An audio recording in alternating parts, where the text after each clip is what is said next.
भिकारचोट, नालायक आणि नाजायज सरकार निवडून दिल्यानंतर यांच्याकडून आपण अपेक्षा काय करू शकतो? नाजायज कामांचीच ना. हे नीती आणि रीतीने निवडूनच आले नाहीत, यांच्या डोक्यामध्ये महाराष्ट्र संपवण्याचं षडयंत्र रोज रचल्या जातंय आणि हे त्याच पद्धतीने काम करतायत. या महाराष्ट्रामध्ये राहून तुम्हाला जर हिंदी भाषेची सक्ती करावी लागत असेल तर तुमच्या एवढे नालायक आणि तुमच्या एवढे मूर्ख माणसं कोणी नसतील. विचार करा, मी मराठीमध्ये व्हिडिओ बनवतो, मी जर उद्या हिंदीमध्ये व्हिडिओ टाकला तर तुम्ही कितीतरी शिव्या घालताल मला कमेंटमध्ये. मग सरकार जर हिंदी भाषेची सक्ती करतंय त्यावेळेस तुम्ही मूग गिळून गप्प का? अरे या महाराष्ट्रामध्ये राहायचं म्हटलं, या महाराष्ट्रामध्ये जगायचं म्हणलं तर आपली मायबोली मराठीच आहे ना.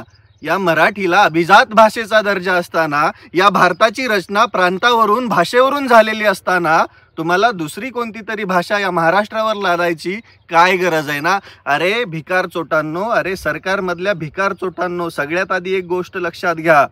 आधी तुम्ही त्या जिल्हा परिषद शाळांची परिस्थिती सुधारा आणि त्यानंतर भाषाची सक्ती करायला जावा. इथं जिल्हा परिषद शाळांच्या बहुतांश शाळांमध्ये इमारती व्यवस्थित नाहीयेत.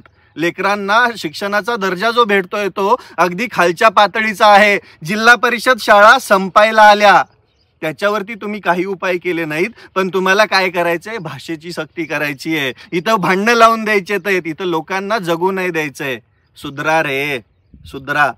भाषा प्रत्येकाला जी येतं ते बोलत असतो, ज्याला जी शिकायची ती शिकत असतो. तुम्ही त्याच्यामध्ये कशाला उड्या मारताय? महाराष्ट्राला मराठी भाषा खूप पुरेशी आहे आणि महाराष्ट्र प्रगती करतोय. भारतामध्ये सर्वोच्च राष्ट्र कोणतं असेल तर ते महाराष्ट्र आहे. मग आतापर्यंत मराठी भाषेला सोडून दुसऱ्या कोणत्या भाषेची सक्तीची गरज नाही लागली आणि आत्ताच कशी तुम्हाला गरज लागायला लागली? कशाला गरज लागायला लागली? आधी तुमच्या पंतप्रधानाला इंग्लिश भाषा शिकायला लावा.